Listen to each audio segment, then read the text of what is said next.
Marina Ormes from Astrology Heals, and I invited my good friend Jenni Webb, another astrologer, to come and chat with me about Uranus going into Gemini. So Uranus is changing signs coming up here on July 7th, and Uranus changes signs only about once every 7 years. So it's a good time to talk about it, especially in the context of some other outer planets that are also changing. So we got a lot of changes. And Jenni, tell us a little bit about yourself. Hello, everyone. I'm Jenni Webb. I'm an evolutionary astrologer, and my business is Jenni Webb Astrology. So I'm pretty easy to find. It's Jenni Webb Astrology on Patreon or YouTube. But I met Marina through OPA, and so I'm excited about our chat today about Uranus and Gemini. Yeah.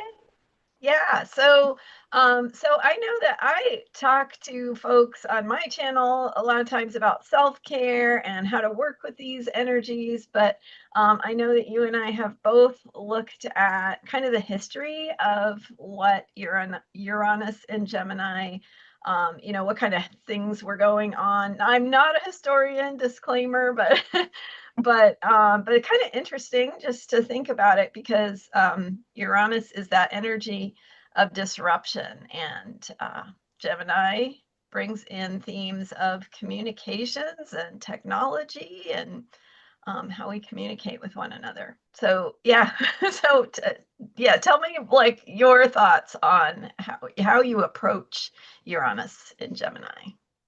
Yeah, like you said, Uranus is uh, it's a very fast-moving planet. Just meaning not it actually moves fast, but the effects of it. Because when I think of Uranus, I go more toward the transit first before I think of Uranus in the natal chart. And transit Uranus tends to act very quickly. And Noel Till always said it's like a lightning bolt. It's there and it's gone. That's the effect of it. Mm. You don't normally see it. You have a lasting effect over months or years. It comes and it's gone. And so, um, and then I think of, Uranus has been in Taurus for like Mhm. 7 years, and Taurus is probably the most. I'm reluctant to use the word stubborn, but it's the most like kind of stuck sign, right? It's fixed and it's Earth. Yeah. And Uranus energy coming through that has been tough, I think, really breaking up old stagnant stuff that tends to get stuck. And so now it's going into Gemini, I think fast moving and and things and change coming in. Uranus has changed. So I think of change coming in very quickly and maybe Mhm. even repeatedly in different areas. So yeah, you and I looked back at Uranus and Gemini in history. I look back at the 1940s, and I think you went back to the 1800s. Yeah. And in the 1940s, we had World War II. And there were so many inventions and developments during that time in the early 1940s. Uranus went into Gemini in 1941, around August that year, I think. And after that, there were so many inventions that came in so fast. And so that's what I'm wondering if we're going to see is this things moving quickly, and can we keep up? Mm-hmm. Yeah, yeah. And there's such a shift, like you said, from Uranus and Taurus, which, yeah, and I love what you said about the lightning bolt experience too, like disruption and things happening suddenly. But with Taurus, it's that fixed sign, that slow moving energy, that groundedness. And so we have had that experience of disruption to sort of the status quo and what we experience as normal and routine. And that's going to shift now with Uranus going into Gemini to the realm of things that move much faster, with the Gemini air, and yeah, and developments in technology, and yeah. So tell me a little bit more about what you found in the 1940s. So Uranus has an 84-year cycle, so it spends 7 years in a sign, but it's been 84 years since it's been in this sign. So for people in their 80s get to have that repeat Mhm. experience. But yeah, but going back, so what did you notice from that time around World War II and technology? Yeah, I think World War II began in 1939, but the United States did not get involved until a few months after Uranus went into Gemini. And so what stood out to me was uh, Pearl Harbor happened in December 1941. Now, Uranus had already retrograded back into Taurus, but when Pearl Harbor happened, it had been a plan in motion, right? When did they plan? Did those plans really ramp up when Uranus went into Gemini in August earlier that year? Yeah. So it happened very quickly. You know, Pearl Harbor happened. We declared war on Japan. 3 days later, we declared war on Germany and Italy. So, I think of plans and talking and information coming in very quickly and surprises. Uranus is surprises, and Pearl Harbor was a surprise attack. The other something else, I mean, and then because of the war, we had developments in jet engines, radar, computers, the atomic bomb, the microwave, but I think mostly of travel and communication because those are Gemini. And the one thing that really stood out, Alan Turing. Now I forget do you remember what the movie was called that he was in? No, I can't remember. Okay, so Benedict Cumberbatch played Alan. Yeah, yeah. Hmm. Yeah. Well, someone can mention it in the comments, I'm sure. Yeah. But he was a code breaker back in World War II. And in the late 1930s, he invented things. He invented uh, uh, something called the Turing machine. So he was like a mathematician, very brilliant. But he was a code breaker, and they were having a really hard time in breaking these codes from Germany. And it Yeah. but anyway, we see that, information, taking lots and lots of information and trying to make sense of it, which I think is Gemini energy. But also, right, Uranus left Gemini and went into Cancer 1949, I think. And right after that, when that whole transit was over, Alan Turing published a paper, Can Machines Think? And Yeah. I think, oh, that's the beginning of AI. Yeah. Maybe that was one of the first ideas, or someone, I'm not sure who was first to come out, but that was a big deal, that paper. And so now Uranus is getting ready to go back into Gemini, and AI, I think, it's just now taking off, and we've only seen the tip of the iceberg. I wonder what will develop there over the next, 7 or 8 years. Yeah. An interesting piece is that disruptive energy of Uranus. And so, like you said, the surprise attack, which interesting that it happened with Uranus in Taurus because it was such a shakeup to people's sense of normalcy. Mhm. But if you think about like that's what we've been going through, if nothing else, we've had disruptions to what's normal, and this time Uranus will retrograde back into Taurus between November and April of 2026. So we've got some time with it going into Gemini, then kind of repeating that pattern, which hopefully we don't have to experience that again. But again, yeah, it is. It's that sense of things, surprises, shock, things happening from out of the blue. And when I think, when you're talking about something that happens really fast, the processing of it afterward does take time. Mhm. And so whether it's a happy surprise or a hard surprise, either way, it's like it takes time to kind of digest what happened and take it in and understand and adjust to it.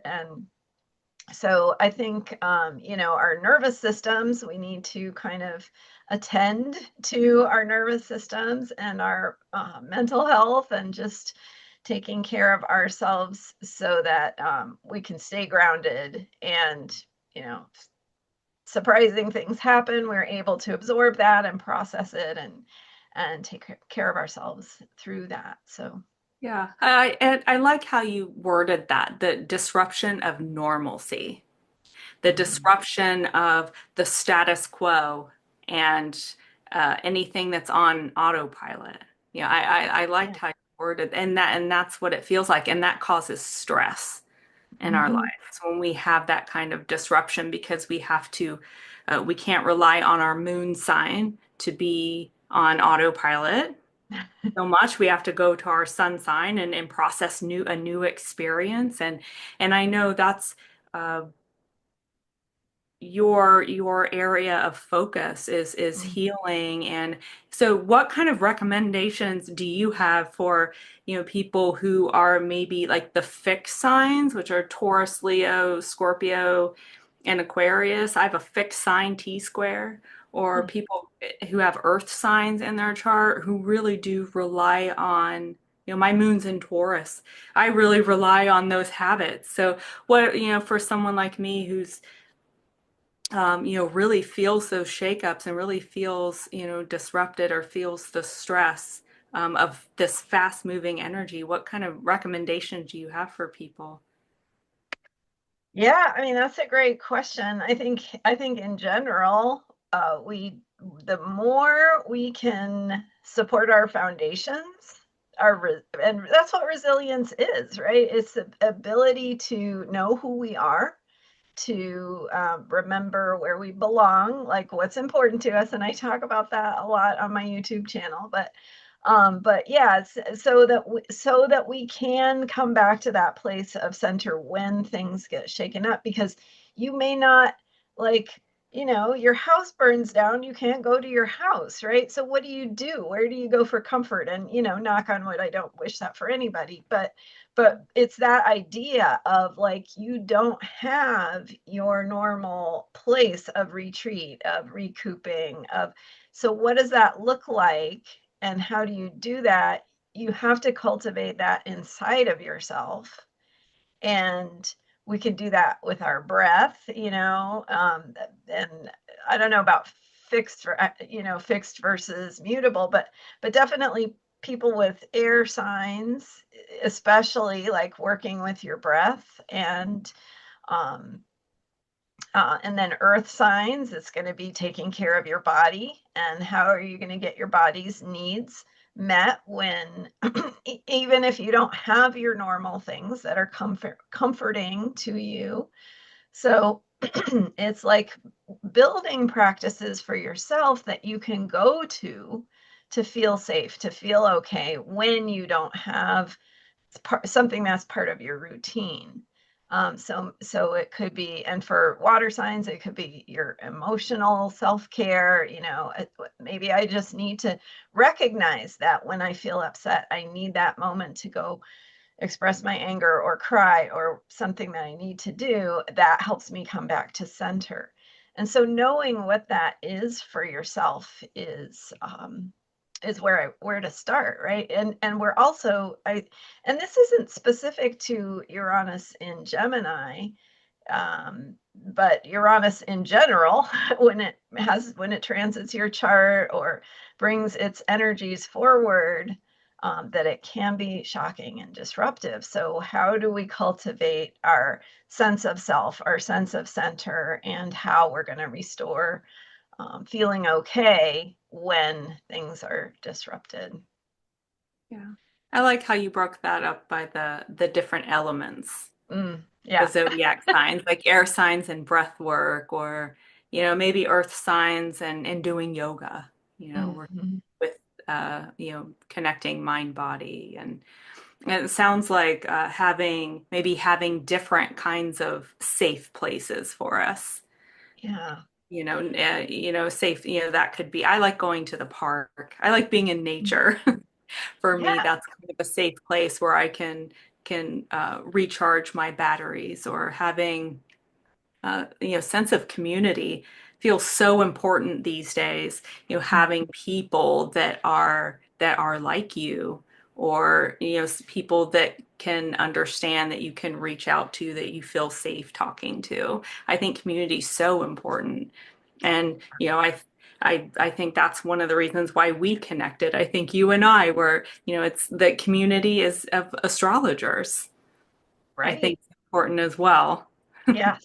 Yeah, absolutely. Yeah. So that's a good segue into talking about um, the community aspect of Gemini. And one of the things Gemini is about is networking. Mhm. And it kind of, I remember traditionally being told it's, the side of the gossip. And so, like, the way that information gets shared in a community. And so thinking about that too, and that's like how that sense of how we connect, having disruptions to that. So if we've had disruptions with Uranus in Taurus, we've had disruptions to what we see as normal. How can we, now that Uranus is going into Gemini, recognize that disruptions to our communication, our ways of networking, our ways of connecting with others, sharing information, getting our news, the way that we learn things, those are the kinds of things that will be disrupted, like our sense of how our sense of normal was disrupted. So, uh, and that is um, something that when we are again anticipating it, we can kind of go, okay, I can flex, I can adapt, and bring in that Gemini adaptability to shift gears, to try something different, to do it in different ways. And yeah, so, and you asked about moon signs, and I think when I was talking about air and earth, and that could be your moon, if that's what, because your moon is where you feel comfortable. Mhm. So yeah, so is that how you think about it, or do you, what would you add to? About the Yeah. moon.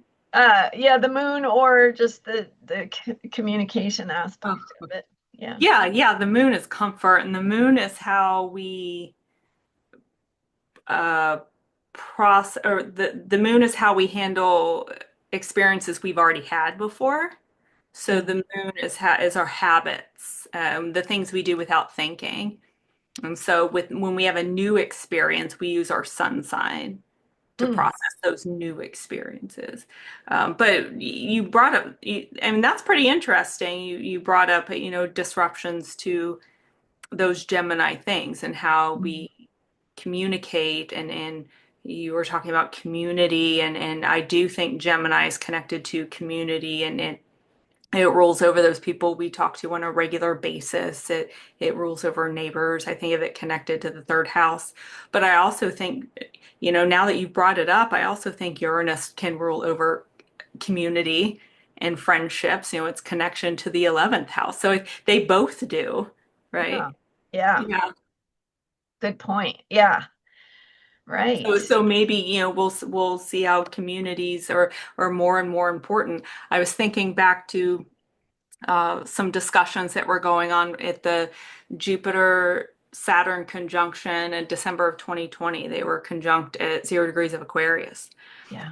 And there were some conversations about how we were going to move from being global back to, the focus coming back to community, as we were, expanding and connecting and expanding and connecting. And now that we have the Jupiter Saturn, which rules over society, Hmm. it's now conjunct in air signs for 200 years, moving from Earth to air. So that's something else, moving from Earth to air. We're moving from global down back to our little communities and communal living, and so I Yeah. think we've already, been in that process. But now that you brought it up, now that I'm thinking about it, both those signs I feel like are uh, connected to connection, really, Yeah. and Yeah. connection Right. to Right. other people, and Mm. uh, I think of air signs not really as being that emotional, but caring about human rights. Mm. Uranus has a connection there to human rights and caring about other people and other people being okay and having the right to exist. And so, um, lots to think about there with Gemini. There's, probably going to be lots of ideas and lots of different things. And maybe, you mentioned before trial and error. I think of that as Gemini, a lot of trial and error. But Yeah. sometimes you just have to try some things. Yeah, that so when I looked back, so you went back 84 years to World War II, and I went back 84 years before that and looked at the 1860s. And just as Uranus went into Gemini in the mid 1860s, I believe it was 65, um, the they were in the process of laying the transatlantic telegraph cable, which is, I mean, seems like, who cares these days, but it was, think about what a change in communication that was for that time, and that what kind of technology that brought. And one of the, like, I think the slogan was from 2 weeks to, what was it? Oh, I see if I can find it here. Yeah, 2 weeks to 2 minutes. So that was their communication time, um, increasing by that order of magnitude, which is like, huge, What kind of messages could they send across? What were the first messages they sent? oh, I don't know what the Like, actual, like, was it but just like little strips of yeah, it like was if my tapping. Yeah, thinking? tapping. So like Morse code. Okay, yeah. Yeah, yeah, that was so they could send that through a cable, Okay. and send a message, which, was a big deal because, yeah, otherwise you had to wait for the letter to go on the ship, right, to get across the ocean. Weeks and So, weeks. yeah, Yeah. yeah, right. So, but what was interesting was that through that time when Uranus was in Gemini, not only were they laid the first cable, but that one, was, I'm not sure if it was destroyed, but it broke immediately because they put too much voltage through it, trying to speed things up. And so that one failed. And then they laid another one that snapped as they were laying it. And then it wasn't really until, Uranus finally went into Cancer that they actually were successful in laying the third cable, and they repaired the second one. So then they had two. So I thought that was interesting. It was like the time frame of Uranus in Gemini was when they were trying to, like, they had the vision, they were working on it, they were trying to make it happen, but that Uranus energy was also like, it was like seeing the possibility that we couldn't see before, but also like that disruption of things not working and having to, innovate and be creative and figure it out. Yeah. Yeah. Yeah. So yeah, I think what that's a great interesting. metaphor for kind of the times that we're in. It's like, yeah, we see all these possibilities, especially like you were saying for AI and computers thinking, but maybe we have a lot of trial and error to go through before we that really takes off. Yeah. Yeah, that's a good point too, is, sometimes we're looking back to like the events and what happened, but sometimes a planet and sign will have its effect behind the scenes too, Yeah. having an effect on our minds and in working on something, and that we might not see the final result until later. So, I mean, I think you're making a really good point of, all the work that was done there, just like, Alan Turing, writing that paper in 1950, he wrote it right after, Uranus went out of Gemini, but he was processing that for years before he actually wrote that paper, right? I'm sure he was Yeah. thinking about it. So, Totally. Yeah. yeah. Did Right. when did we discover Neptune? Was it when Uranus was in Taurus? I thought it was 1860s, but I can't remember off the Yeah. top. Yeah. That's a good question. I don't have the date in front of me, but yeah, it was around 1860, I believe. Yeah. So Okay. that would have that would have been when Uranus was in Taurus, if Oh, I'm correct. But yeah, we'll be tentative on that.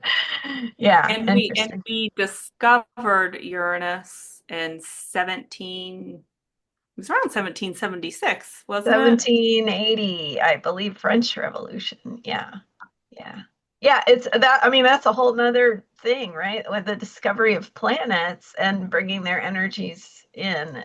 Yeah, we had in traditional astrology the seven visible planets with the naked eye, and then in modern times, discovering these outer planets. So yeah, that's Yeah. fascinating. You know, Stephen Forrest says with Uranus that back in the day, way before pollution, and they had clear skies, that it was possible for them to see Uranus with the naked eye. You know, back Yeah, then, but they didn't see it because they weren't ready. That's what he yeah, said. yeah, That we saw it when we were ready for those energies. So, you know, no matter what Uranus brings to us, you know, we're at a point where, you know, we can handle it. yeah. You know, we Right. can handle those surprises. I love that. I love that because I think that is so true.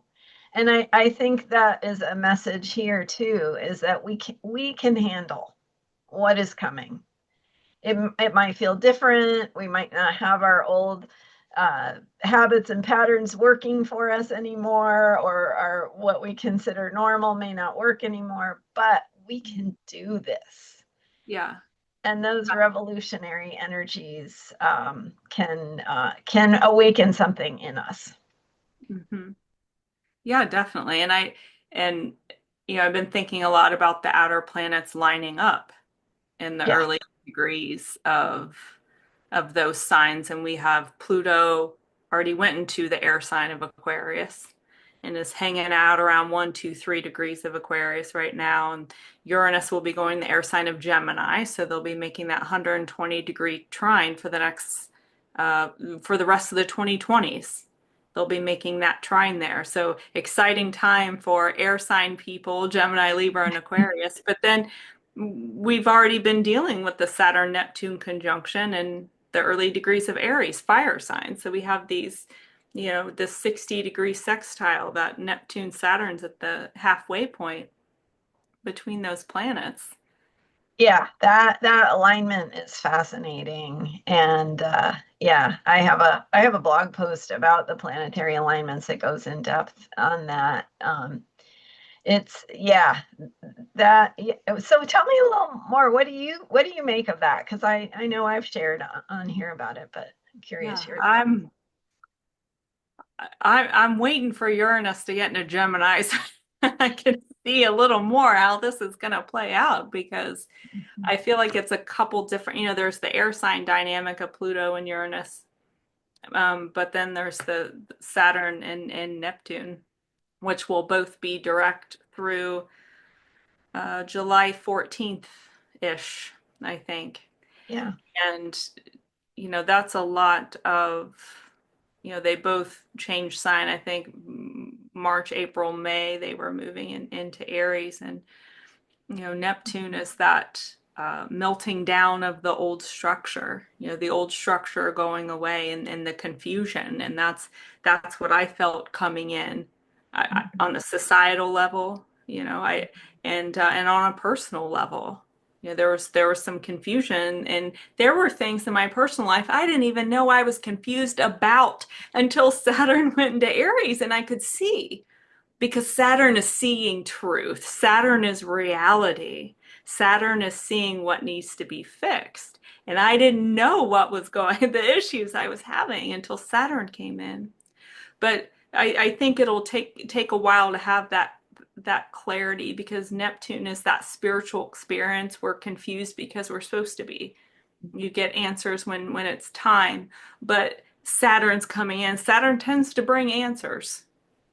So for me, I feel like it's taking the spiritual Neptune and making it real Saturn, or forming an ideal Neptune and trying to figure out how to make it real. Or you can have, you know, Saturn fears and taking that fear and imagining the worst Neptune so our fears can get blown out of proportion. So there's, lots of different things I think that can go on but those two planets combine, they merge and their energies fuse. But it's, Aries is very dynamic. Pisces is just watery and you almost don't even know anything's there. And but Aries is so dynamic that I've noticed it pretty quickly. But my hope is that with sextiles are a more easy flowing energy that's like an immature trine, Mm-hmm. is how I've heard it been described. I like to look at it that way, that it's kind of like an exciting energy, but it's still easy flowing. We have the easy flowing trine and it's kind of funneling through the Neptune Saturn. So hopefully whatever's not working, um, Pluto and Uranus can help that revolutionary energy for change and transformation can help us clear things up, Mm, help us yeah. see. Uranus is so shocking because all of a sudden we don't see and then we do. That's why it feels like shock, because you wake up one day and you're like, oh, this is who I am. I get it now. Right? So Yeah. hopefully we can see, but we can also put it to form. I like to see them line up this way versus, 2014, 10, 11 years ago, they, were all in a square, like a T Yeah. square. We had Pluto, Uranus, and um, Right. I forget, Jupiter hopped in there for a little bit. And so Yeah. that was tough to deal with. So I mean, I I like to I like to think of it this way right now, that whatever the difficulties are, I feel like there's help. I like that. Yeah, that's a good way to think about it. There is help. Mhm. And I have, I guess, another view or perspective on that, which is that everything that has been being shaken up or disrupted up till now, like, what if we assumed that that is so that we can change in the ways that we need to change? Because when you're too comfortable and things are working out, you don't you don't learn, you don't grow, you don't adapt, change, innovate. So maybe we needed to go through some of those harder parts with the square. And I mean, the Pluto Uranus square was really intense and active throughout the 2010s, and especially in the early years. And then like you said, Jupiter jumping in there as well. So yeah, the that that breakdown, that pressure that said no, things you cannot keep doing things the way you have been. But what if we saw that as opening to what it is we're becoming? And that we recognize that just because we don't know how to do this based on what we've done already doesn't mean we can't learn and figure it out and innovate and adapt, which is what these energies are about. Yeah, Yeah, I like yeah, that. yeah. So that That the Uranus energy is about shakeup and change. It's also about new ideas and new possibilities, things we couldn't see before. So for instance, somebody had the idea, like you were saying, can machines think? Like some that was percolating in somebody's mind, and somebody had the idea to lay a transatlantic telegraph cable. Like you could just imagine somebody or groups of people getting excited about, hey, we could do this and then we could communicate in 2 minutes. yeah. Just like if we think about where we're at now and what is possible if we're stepping into something that we can't see yet. Yeah. Yeah. Yeah. I loved what you said about well, you go ahead. Yeah, go ahead. No, I was just gonna say, every time I think of like the future and like technology, I always pictured, and this is might make me sound really old, but I always picture like holograms. I'm like, when are we gonna see like holograms where you can talk to someone as if they're like right there? I saw them like in movies like back in the 80s and 90s. And Yeah. so that's one thing.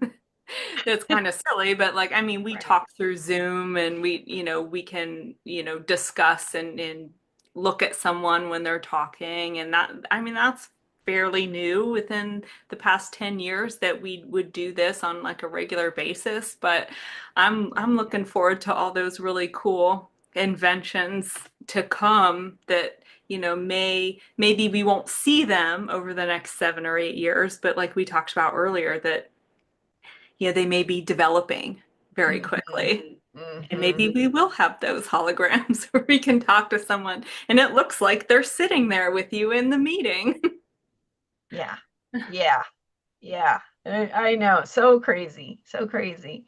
That Aries energy too is there. Like you were saying, the Neptune and Saturn and Aries. I loved what you said. I couldn't see what I was confused about until Neptune went into or Saturn went into Aries. Yeah. Yes, yeah, right. We can't and we don't know yet what it is we are creating. And that Aries energy says be active, like Mhm. step into, put yourself into it, put your truth into it, put your authenticity, your caring into it, and move forward. And you don't know who or what is going to be that little baby action step that you know makes a big difference. So Right. not every not every little action step we do is going to make a big difference, but someone somewhere will. And so that's why they're worth doing. Yeah, yeah.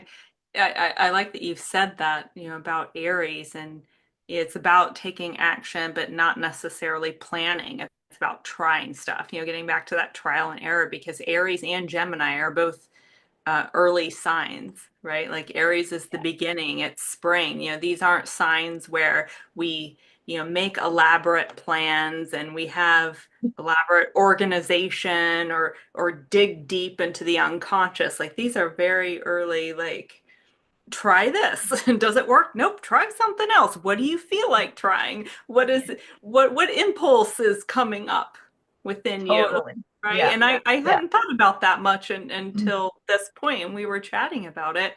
mm, yeah. Yeah. Beautiful. That's yeah. And also just I think one other piece about Uranus in Gemini and disruptions to society and that networking piece and how we communicate with one another. So we might experience communication disruptions, but we also can adapt and we can shift to new ways of doing things. And you can have that moment of the where you're processing the surprise or the shock and you feel overwhelmed by it, but then if you can do those practices we were talking about, coming back to center, taking care of yourself so that you can remember who you are and what you need and how, and then we can figure out, oh, okay, here's what I'm going to do instead. Here's Yeah. how I'm going to adapt. Here's what I can do. Mhm. So those And options. Yeah. looking at it as an opportunity as well, those communication disruptions in whatever form it comes in. But I live in Ohio, and recently a major health network in the area was hacked, Mm, and it with ransomware. And so we couldn't access our health records for weeks, and the doctors couldn't. The doctors had no idea who had an appointment, who didn't. Their phones were out. It yeah. was a mess, and now it's going to be a mess because they had to do everything on paper that whole time, and now they've got to reschedule appointments. And um, we could see things like that. We could see Mm, yeah. cell phones get knocked out for a while. We could, I mean, any number of things could happen, but that, could be an opportunity if you don't have your phone for a while or can't access YouTube for whatever reason. Yeah. Take an opportunity to have stillness and quiet. It's so, even when I had turn off notifications, I find myself still getting notified for Yeah. things. I have to go back in and try to find which notifications are not silenced. But Mm. yeah, I've been thinking about that recently. How often do I want to be interrupted? Because with Uranus and Gemini, we may find ourselves getting interrupted more often. Mm, Communication moving faster, or even people having the impulse to communicate more, which can be a good thing, but we could also feel overwhelmed, yeah, especially, certain signs or certain types of people. If someone's an introvert, uh, uh, some people don't like to be interrupted a whole lot. right, Having right. your phone silenced certain times of the day, or having uh, a minimum amount of time of stillness. Yeah, yeah. Yeah, so, so important. I love that you said that. Yeah, that's the stillness is because how many new ideas are in that stillness or new Huh. perspectives or right, like and having the quiet allows you to create space to get to those different possibilities. Right. I've heard several people say they get great ideas when they're in the shower Uh-huh, exactly. because Yeah. everything's turned off, and then Right. you're by yourself. There's not another human being's energy interacting with you. You're not on your phone. Yep. Most people aren't when they're in the bath, but Yeah, right. right. But space has been created. That's probably why those ideas are coming in. Yes. Yeah. Love that. Yeah. So right. So we can have new ideas. And the Gemini is very distractible, right? But it's also very good at noticing. So noticing things that you couldn't necessarily see. So we just have to channel that in a positive direction, right? Instead of noticing everything that's irrelevant, noticing the thing that is going to be supportive or helpful. Yeah. Mm. Yeah, knowing how to, or knowing how to notice something and say, okay, that's not it, and moving, letting Mhm. go of what you don't need, right? Yeah. That way Yes. you Yeah. can focus on what you do need. Yeah. Yeah. Yeah. So powerful. I love it. What a great conversation. Yeah. Yeah. And do you have This has any other been thoughts? Anything else you want to? No, I was just Yeah. thinking this has been really cool because Yeah. there's, through our conversation, which is Mm, what Gemini wants us all to do, through our and Uranus is, to me about networking and finding your, people. Um, I feel like we've had ideas and discussed things I never thought of, yeah. up to this Yeah. point, about, and I've had lots of ideas about Uranus and Gemini, and I feel like I've, learned something here too. So this is really cool. Yeah, Yeah. I've Yeah. enjoyed this I a lot. love I love the perspective and the back and forth and the way that it sparks ideas. Yes. So wonderful. Well, so I'm Marina Ormes, and I have a YouTube channel. It's Astrology Heals, and I have my website, astrologyheals.com. I also have a member site where people can go and connect with me even more deeply. So check that out, and thanks for being here. And I'll let Jenni share as well.